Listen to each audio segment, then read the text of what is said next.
धर्मांतरण गेम्स, ऐसे खेल जिनसे हिंदू मुसलमान हो जाता है। सुनकर आपको थोड़ा अजीब लगता है, मन में कई तरह के सवाल उठते हैं कि क्या इंटरनेट के गेम से किसी का धर्म बदल सकते हैं, लेकिन ये हकीकत है या फिर दिमागी फितूर? इस सवाल की जन्मदाता है गाजियाबाद पुलिस, जिसका दावा है महाराष्ट्र के मुंब्रा में रहने वाले एक युवक ने गाजियाबाद में खेल खेल में धर्म से खिलवाड़ कर दिया। कई दिनों से फरार इस केस के मुख्य आरोपी बद्दो को कल महाराष्ट्र के अलीबाग में अरेस्ट भी कर लिया गया। अब मास्टरमाइंड बोलेगा, कई राज खोलेगा, लेकिन क्या इस्लाम में धर्म बदलने का कोई तरीका है? कोई व्यक्ति या संस्था है जो धर्म बदलवाती हो? अगर हाँ, तो फिर वो है कौन? देश की संसद धार्मिक आजादी की गारंटी देती है, तो अवैध धर्मांतरण पर रोक क्यों नहीं लगाती है? धर्मांतरण रोकने के लिए विश्व हिंदू परिषद ने 3000 धर्म योद्धा बनाए हैं। क्या वही इस समस्या का समाधान है? क्या गेम से धर्मांतरण भारत को इस्लामिक राष्ट्र बनाने की कोशिश है, या फिर ये एक सियासी चहलकदमी भर है? देश की राजधानी दिल्ली से लेकर महाराष्ट्र के मुंब्रा तक धर्मांतरण के अलग अलग तरीके क्या कहते हैं, इस रिपोर्ट के जरिए समझिए। शाहनवाज और बद्दो, जाकिर नाइक,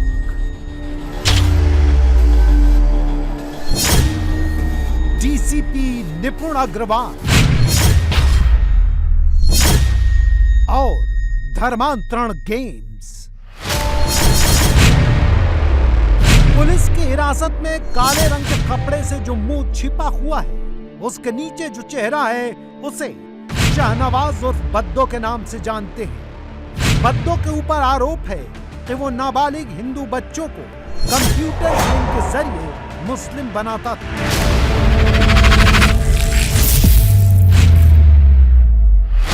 आरोप है कि बद्दो ने गेम के जरिए धर्मांतरण के जाल में जिन लोगों को फंसाया, उसमें से 2 बच्चे गाजियाबाद के, एक बच्चा लुधियाना का, एक बच्चा फरीदाबाद का और एक बच्चा महाराष्ट्र के मलाड़ का है। इसमें पूछताछ में पता लगा है कि जितने भी बच्चे हैं वो नाबालिग रहते हैं, वो गेमिंग ऐप से अट्रैक्ट होते हैं, इम्प्रेशनेबल माइंड होता है। इसमें बद्दो और शाहनवाज मकसूद खान जो अभियुक्त हैं, वो he is an expert gamer, उनको गेम अच्छा खेलते हैं, तो जिसकी वजह से बच्चे अट्रैक्ट हो जाते हैं। ये बच्चे कोविड के दौरान गेम बहुत ज़्यादा खेलते थे, कहीं ना कहीं इनके पेरेंट्स का इतना ध्यान नहीं जा पा रहा था, जिसकी वजह से ये लोग फोर्टनाइट गेम ऐप खेलने के बाद डिस्कॉर्ड एक चैट इंजन है उस पर आते थे और इनका कम्युनिकेशन उस पर हुआ, जिसपे कि इनको डॉक्टर जाकिर नाइक की वीडियो शेयर करेगी, जिसके बाद ये इंडॉक्ट्रिनेट हुए हैं। इन लोगों ने 5 वक्त की नमाज़ पढ़ना चालू कर दिया था और काफ़ी इस्लामिक लिटरेचर पढ़ रहे थे, वीडियोस आगे शेयर भी कर रहे थे। इनफैक्ट सर्कमसिजन की वीडियोस वगैरह भी शेयर करी है इन्होंने। तो काफ़ी इनकी राइट्स टू पैसेज जो डेली जो रूटीन था उसमें इस्लामिक प्रैक्टिसेस आ गई थी। ये जो प्लेटफॉर्म है जो इंडॉक्ट्रिनेशन का, ये ऑनलाइन एप्लीकेशन के थ्रू था और बाकी इनकी जो नियरेस्ट मस्जिद हुआ करती थी उसको ये लोग लोकेट करके फिर वहाँ पे जाके अपना रिचुअल प्रैक्टिसेस वगैरह करते थे। अब्दुल रहमान जो हैं ये मौलवी हैं, यहाँ पे 2 साल पहले ये यहाँ की इंतजामिया कमेटी के मेंबर बने थे और जब इनके बारे में पता लग गया कि इस तरीके से ये इंडॉक्ट्रिनेट कर रहे हैं, तो आबा धाबी में इनको इस कमेटी से निकाला गया था। लेकिन हमारे पास साक्ष्य हैं कि इन्होंने दबाव देके एक नाबालिग लड़के का एफिडेविट भी साइन करवाया था कि ये इसने अपनी स्वेच्छा से धर्मांतरण करा है। पुलिस और जांच एजेंसियों के लिए बद्दो की गेम एक क्राइम है, लेकिन आरोप के मुताबिक जिन हिंदू बच्चों का धर्म परिवर्तन हुआ है, उनके हित की लड़ाई लड़ने का दावा करने वाले विश्व हिंदू परिषद के लिए ये भारत की पहचान बदलने के लिए किया गया लोन वुल्फ अटैक है। मैं इसको धर्मांतरण नहीं मानता अकेला, धर्मांतरण से महत्वपूर्ण है ये राष्ट्रांतरण की तरफ जा रहा है। आप देखिए जो आईएसआई का एजेंडा है, अब जो है देखिए जिहाद की और आतंकवाद की परिभाषा बदल गई है, ऐसा लगता है मेरे को। अब वो आईएसआई के पैटर्न पर काम नहीं करते, अब आईएसआई के गुर्गे बन के काम करते हैं। वो फंडिंग करता है, वो नेटवर्क प्रोवाइड करता है और यहाँ के जो तथाकथित जो मुसलमान समुदाय के लोग हैं, जो जिहादी तत्व हैं, वो जो है इनसे प्रेरित होकर के उससे मटेरियल लेते हैं और यहाँ उसको एक्सपोज करते हैं। तो ये इनसे बड़े सावधान रहने की आवश्यकता है। देखिए वीडियो गेम तो एक नई चीज़ अभी सामने आई है, अन्यथा तो ये नए नए हथकंडे अपना रहे हैं। ये चाहे लव जिहाद की बात हो, लैंड जिहाद की बात हो या जनसंख्या जिहाद की बात हो, तो अब ये गेमिंग जिहाद नया ऐड कर दिया इन्होंने। तो ऐसा नहीं है कि कोई पहली बार हुआ है, पहली बार प्रकाश में आया। और ये किस्सा एक जगह का नहीं है, अभी गाजियाबाद से शुरू हुआ, कल प्रयागराज में भी मिला है और भी कई जगह मिला है। तो ये तो ग्लोबल पर्सपेक्टिव है बेसिकली। और ये बेसिकली क्या है, लोन वुल्स हैं, जो कि वो जो ISI का जो काम है उसी काम को डिफरेंट तरीके से डिफरेंट लोग डिफरेंट जगह पर और डिफरेंट मोडस ऑपरेंडी के साथ में काम कर रहे हैं। और ये जो धर्मांतरण मूल जो उसके पीछे जो कॉज है, वो धर्मांतरण अपनी जो गजवाए हिंद का विस्तार करना, गजवाए हिंद बनाना या दारुल इस्लाम बनाना, यही इनका जो बेसिकली एक एम है। विश्व इससे आतंकित है बेसिकली देखा जाए तो। इस पर रोक लगनी चाहिए।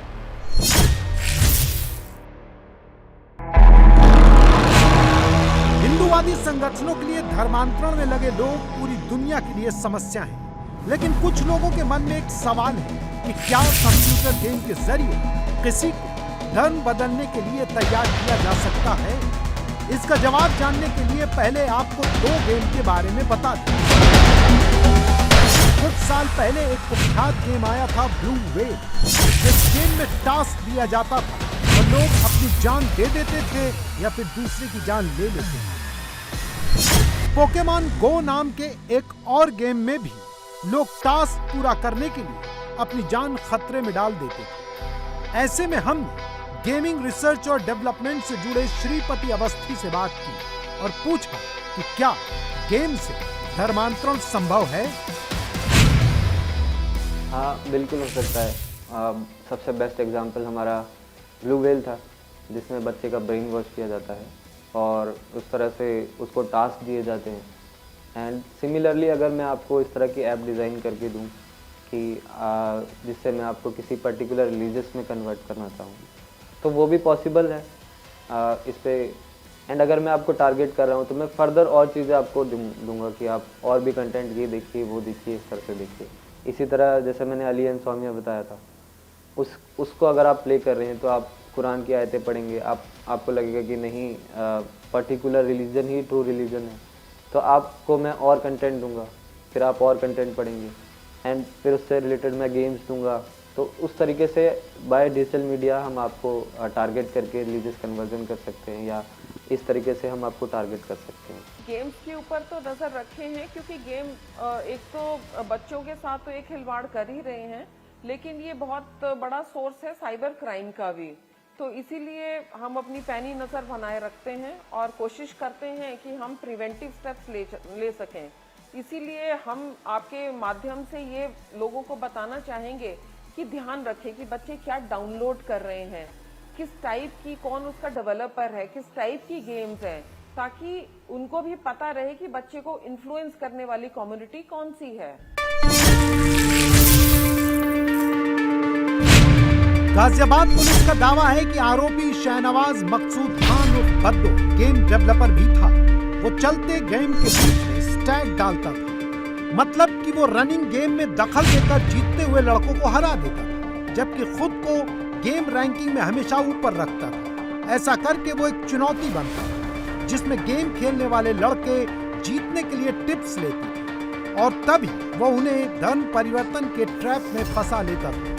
वो उन्हें सुनने के लिए जाकिर नाइक के वीडियो भी देता था, जो नाबालिग बच्चों के मन में अपने धर्म के प्रति हीन भावना लाते थे और इस्लाम को श्रेष्ठ बताते थे।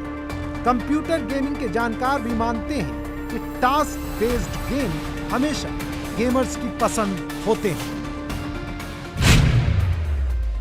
हमारा दिमाग रिवॉर्ड सिस्टम पर काम करता है और जब हम ऐसी गेम्स खेलते हैं जहां हमें चैलेंजेस फेस करने होते हैं एंड वी कंप्लीट देम या वी कंप्लीट देम और वी विन देम, तो हमें वो रिवॉर्ड सिस्टम अच्छा महसूस करवाता है। उसमें हमें एक अराउजल फील होता है through a hormone called dopamine, जो हमें वर्थ इट, हैप्पी या रिवॉर्डेड महसूस करवाता है। तो हमारा दिमाग इस गेमिंग को कुछ अच्छी फील के साथ हमें एक अच्छी फीलिंग महसूस करने का या लगने का महसूस देता है। जो गेम क्रिएटर्स होते हैं ना, वो बड़े स्मार्ट होते हैं और गेम क्रिएटर्स इन चीज़ों को अच्छे से समझते हैं कि गेम खेलने वालों की साइकी क्या है और उसके साथ कैसे खेलें। तो ये इसको समझते हैं और गेम्स इस तरह से डिज़ाइन करते हैं जैसे उसमें चैलेंज रहे, ताकि लोगों में एड्रेनलिन रश रहे, ताकि वो इसको चेज करना चाहे, चैलेंज को compete करना चाहे, और उसके साथ साथ स्मार्टनेस उनकी ये होती है कि उसमें वो एक रिवॉर्ड भी डाल देते हैं। तो जब जो गेम प्लेयर है रिवॉर्डेड फील करेगा तो उसे अच्छा लगेगा और वो और भी ज्यादा एक स्टेप के बाद दूसरा स्टेप के बाद तीसरा स्टेप खेलता जाएगा और कहीं ना कहीं एक एडिक्शन की ओर अपने आप को ले आएगा, because he is really enjoying जो उसकी जिंदगी में चैलेंज आ रहा है। और वो एक विक्ट्री, बेशक वो वर्चुअल विक्ट्री हो, उससे अपने आप का एक रियल सेल्फ से हटकर एक आइडियल सेल्फ में अपना सेल्फ एस्टीम बढ़ा देता है। बहुत ज़्यादा असर पड़ता है क्योंकि जो एक इसमें लेवल अप वाला होता है हर गेम में कि एक और लेवल, तो उससे एक जो हाई मिलता है बच्चे को, वो इतना एंग्रॉस हो जाएगा कि वो अपना खाना पीना सब छोड़ देगा। वो 5-5, 6-6 घंटे बस उसी में लगा रहेगा। तो इमेजिन अगर 5 घंटे बच्चा यही प्रैक्टिस कर रहा है कि वो किसी को शूट कर रहा है, किसी को एलिमिनेट कर रहा है, तो उसकी साइकोलॉजी में कितना इसका असर पड़ेगा, ये बहुत ही सीरियस मुद्दा है। जो टास्क बेस्ड गेम्स होती है, लेवल बेस्ड गेम्स होती हैं, वही यूज़र प्रेफर करता है। जैसे कि हमारी आपने बताया पोकेमॉन गो है, ठीक है, BGMI में भी हमारे लेवल्स रहते हैं, ठीक है, जो कि बैन हो गई है। BGMI in the sense PUBG, उसमें भी हमारे लेवल्स होते हैं। फोर्टनाइट में भी लेवल्स होते हैं, उसमें किल टू डेथ रेशियो होता है। तो जितना टास्क बेस्ड, जितना चैलेंजिंग रहता है, उतना ही यूज़र उसको प्रेफर करता है कि मैं उसको खेलूँ और मैं बाकियों को दिखा सकूँ कि भाई मैं इस लेवल पे हूँ। जैसे कि एक बहुत ही सिंपल एग्जांपल है, कैंडी क्रश चला था, तो कोई बोलता मैं इस लेवल पे हूँ, मैं उस लेवल पे हूँ। अगर उसमें लेवल्स ही नहीं होंगे, सिंगल 1 लेवल होगा, तो कोई भी उसको खेलेगा ही नहीं, क्योंकि वो बाकियों को दिखा नहीं पाएगा कि मैं किस लेवल पे हूँ। सभी लेवल 1 पे हैं, तो सबके लिए वो गेम बराबर ही है।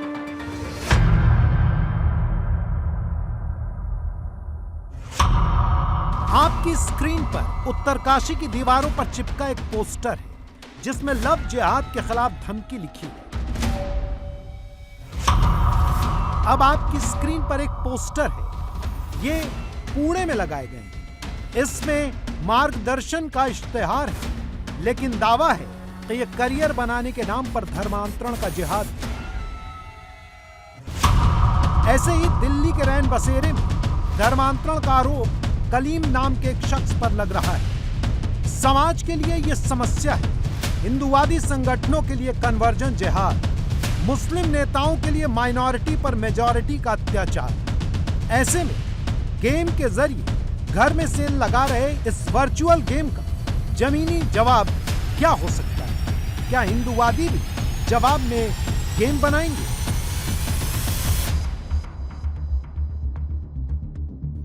नहीं, हमें गेम की आवश्यकता नहीं है। देखिए, हिंदू समाज में जो जिस तरह से जागृति आ रही है, उस जागृति को आगे ले जाने की आवश्यकता है। हमने एक व्यापक योजना बनाई है, देश के 3000 ब्लॉक्स को चिन्हित किया है।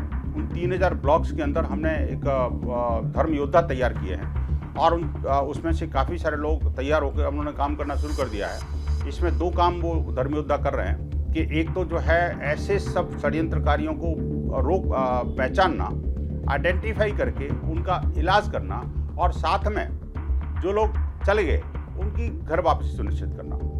ये हम विश्व हिंदू परिषद ने ये काम शुरू कर दिया है और मुझे लगता है कि कुछ वर्षों में इसके परिणाम आएंगे। लेकिन हिंदू को अपना धर्म बदलने को लगाना इतना आसान काम नहीं है। हिंदू इतना कच्चा खिलाड़ी नहीं है कि 400 लोग धर्म छोड़ के भाग जाएंगे। ऐसा कभी भी नहीं हो सकता, और खास करके मुमरा में हो ही नहीं सकता, क्योंकि मुमरा में गंगा जमनी की तहजीब बिल्कुल मिल गई है।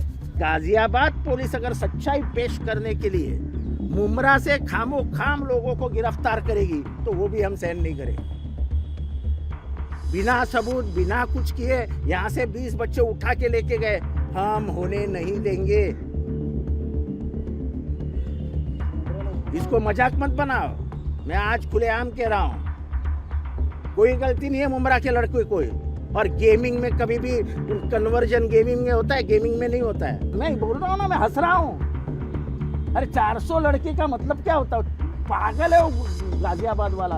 अभी मैं मेरे भाषा में बोलूंगा तो गाली हो जाएगी। मूर्ख है, मूर्ख। ये झगड़े लगाने वाले काम अगर गाजियाबाद से हो रहे हैं तो क्यों हो रहे हैं? अब महाराष्ट्र को डिस्टर्ब करना चाहते हैं क्या? महाराष्ट्र की स्टेबिलिटी खत्म खराब करना चाहते हैं क्या? ये जो लोग इनको कवर फायर देने का काम कर रहे हैं इस तरह के लोगों को, उनको समझना पड़ेगा कि ये अपनी कम्युनिटी के विरुद्ध युद्ध कर रहे हैं, क्योंकि आगे आने वाला समय इन्हीं के लिए भारी पड़ने वाला है। आप देखिए कि जो सौहार्द के साथ जो समाज रहता है, आपके हर सुख दुख में सहभागी रहता है, आज आपके साथ व्यवहार करना बंद कर देगा। उनको पता है ये तो ऐसे लोग हैं जो आइडेंटिटी छुपा करके इस तरह से काम करते हैं। जो घृणित काम आप करोगे तो निश्चित रूप से घृणा के पात्र भी बनोगे। समाज जागरूक हो रहा है, समाज को और चौकन्ना रहने की आवश्यकता है। साथ ही साथ लॉ एनफोर्सिंग एजेंसीज हैं, उनको भी बहुत ज़्यादा जागरूक रहने की आवश्यकता है। विश्व हिंदू परिषद बजरंग दल के कार्यकर्ता तो लगे हुए हैं, और मैं समाज से आह्वान करता हूँ, कहीं आपको ऐसा लगता है तो आप स्वयं प्रतिकार करें, और अगर किसी तरह से ये जिहादी तत्व नहीं रुक पा रहे, हमारे स्थानीय बजरंग दल विश्व हिंदू परिषद कार्यकर्ताओं से संपर्क करें, हम आपको हर तरह की सहायता प्रोवाइड करें।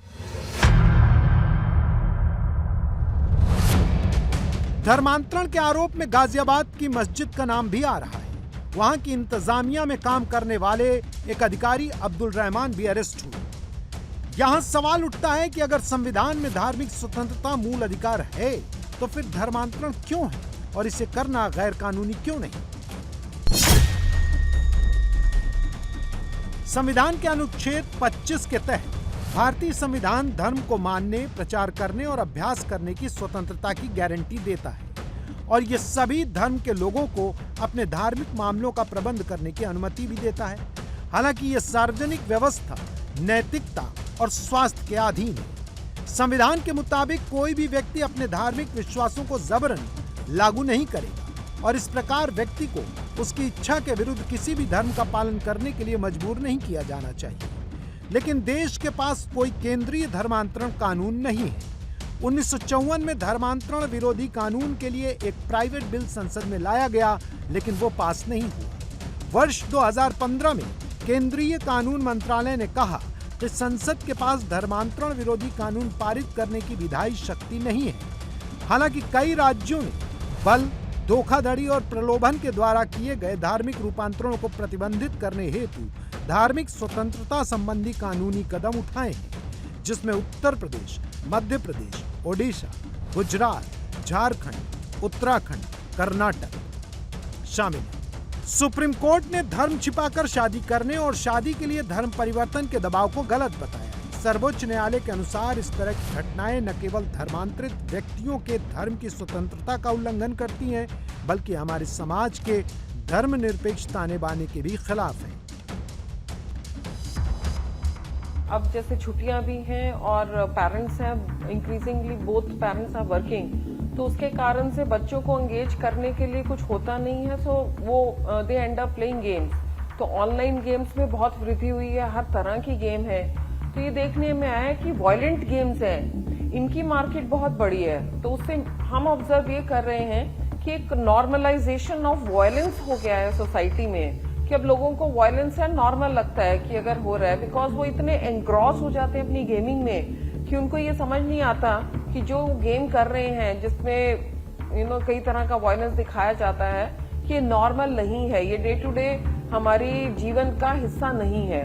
लेकिन वो रियलिटी है उनकी डिस्टॉर्ट हो चुकी होती है। कि कई बार है कि कुछ गेम्स हैं वो बच्चों को उकसाते हैं कुछ करने के लिए, और उसके लिए कुछ प्राइज या कुछ एक लेवल अप करने का एक झांसा देते हैं।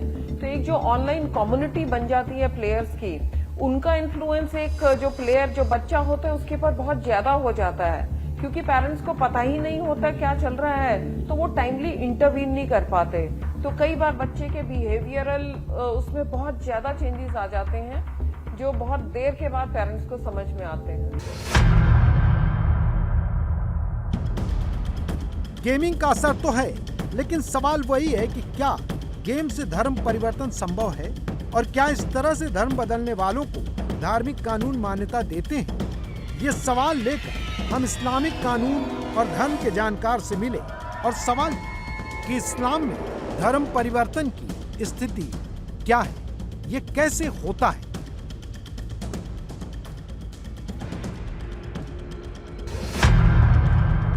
धर्म परिवर्तन का कोई तरीका जो है क्या कहते हैं कहीं पर भी मौजूद नहीं है। और रही बात इस्लाम की, तो इस्लाम में इस तरह की किसी भी चीज का कोई तज़किरा कहीं पर नहीं आया है कि एक आदमी अगर धर्म परिवर्तन करता है तो उसके लिए क्या क्या शराइत हैं कि वो बालिग है या नाबालिग है। ये खुद इस बात की दलील है कि इस्लाम मजहब इसलिए नहीं आया है कि वो दूसरों के धर्म को बदल करके और अपने धर्म में दाखिल करे, लेकिन उसको इस्लाम कबूल करने के लिए किसी इदारा में जाने की या किसी मौलवी के पास जाने की या किसी संस्था से जुड़ने की कोई जरूरत नहीं है। अगर किसी को इस्लाम कबूल करना है तो वो खुद ब खुद कबूल कर लेगा। और उसका ताल्लुक, बड़ा झूठ ये है कि कोई भी किसी का मजहब जो है वो तब्दील कराता है। ऐसा बिल्कुल नहीं है और न ही हो सकता है। इसकी कोई मिसाल नहीं पेश की जा सकती। ये तो एक झूठ है। रही बात इस्लाम की, तो इस्लाम में साफ लफ्जों में ये बात कही गई है कि फमन शाह फलयुमिन व मन शाह फलयकफुर, कि जो चाहे, जिसके दिल में बात अच्छी लगती हो वो इस्लाम कबूल कर सकता है और जो चाहे वो इसका इनकार कर सकता है। अल्लाह रब्बुल इज्जत को किसी के इस्लाम की जरूरत नहीं और किसी के इनकार से जो है उसकी जात पे कोई फर्क पड़ने वाला नहीं। तो ये इस्लाम का बिल्कुल दो चार की तरह से जो है क्या कहते हैं, दुनिया के सामने एक उसूल साफ है शादी ब्याह के जरिए। तो उस पर भी इस्लाम ने सबसे पहले जो है क्या कहते हैं कदगन लगा रखी है। कुरान करीम की आयत हैं, कुरान साफ लफ्जों में इस पर जो है पाबंदी लगाता है और इस बात का ऐलान करता है कि मुसलमान की शादी, मुसलमान मर्द की शादी मुसलमान औरत ही से हो सकती है। हत्ता के किसी हिंदू औरत की शादी किसी मुसलमान से नहीं हो सकती, न ही किसी मुसलमान की शादी किसी हिंदू औरत से हो सकती है, न ही किसी हिंदू मर्द की शादी किसी हिंदू मुस्लिम खातून से हो सकती है। तो ये तमाम तर चीजों पर सबसे पहले कुरान ने पाबंदी लगा रखी है। लिहाजा अगर कोई आदमी शादी की बुनियाद पर अपना धर्म परिवर्तन करता है तो वो उसका अपना पर्सनल मामला हो सकता है, उसका इस्लाम से, जनाब रसूलुल्लाह सल्लल्लाहु अलैहि वसल्लम से, कुरान से, मुसलमानों से उसका कोई ताल्लुक नहीं है। न तो वो मुसलमान हुआ है और न ही इस्लाम से उसका कोई ताल्लुक है।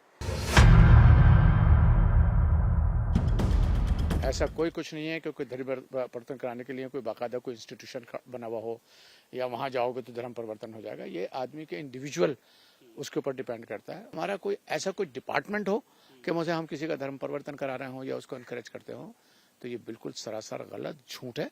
और अगर ऐसा है तो गवर्नमेंट एक्शन ले।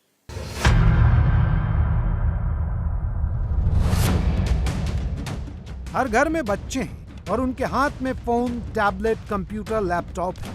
किसी भी तरह के कंटेंट तक उनकी पहुंच है। चूंकि टीवी के अलावा जो भी स्क्रीन है वो बहुत प्राइवेट है। इंटरनेट के जरिए आपके बच्चे के पास प्राइवेटली क्या क्या आ रहा है, इस पर नजर रखना संभव नहीं है। ऐसे में क्या भारत में गेमिंग से धर्म परिवर्तन रोकने का कोई कानून है? अगर इंटरनेट के जरिए किसी नाबालिग पर ऐसे आरोप लगते हैं तो फिर इसकी जिम्मेदारी किसकी होगी? बच्चों को साइबर स्पेस में सिक्योर रखने के लिए बेहद ज़रूरी है कि उनके जो अकाउंट हों वो आइडेंटिकल हों और उनके जो इंटरनेट कनेक्शंस हों वो आइडेंटिफाइड हों, एक्सक्लूसिव हों। अभी आज की तारीख में इंटरनेट कनेक्शंस जो हैं वो बच्चों के नाम से नहीं हैं, सिम कार्ड्स बच्चों के नाम से नहीं हैं, जो एडल्ट के सिम कार्ड हैं वही बच्चे यूज़ करते हैं। तो ये एक बड़ी बहस है और इस पर काम होना अभी बाकी है। ऑनलाइन गेमिंग के बारे में पहली बार एक फ्रेमवर्क कंसल्टेशन के बाद हमने नोटिफाई किया है। उसमें तीन टाइप ऑफ गेम्स हम नहीं अलाउ करेंगे देश में। एक जिसमें बेटिंग हो, दूसरे में अगर यूज़र हार्म हो, यूज़र यानी कि यूज़र को हार्म पहुंचाने वाला कोई गेम हो, और तीसरा क्राइटेरिया है एडिक्टिव। ऐसे कोई भी एक फैक्टर में कोई गेम अगर वायलेट करता है उस गेम को देश में बैन किया जाएगा। इसमें दो राय नहीं है। हम इस इशू को देख रहे हैं आज।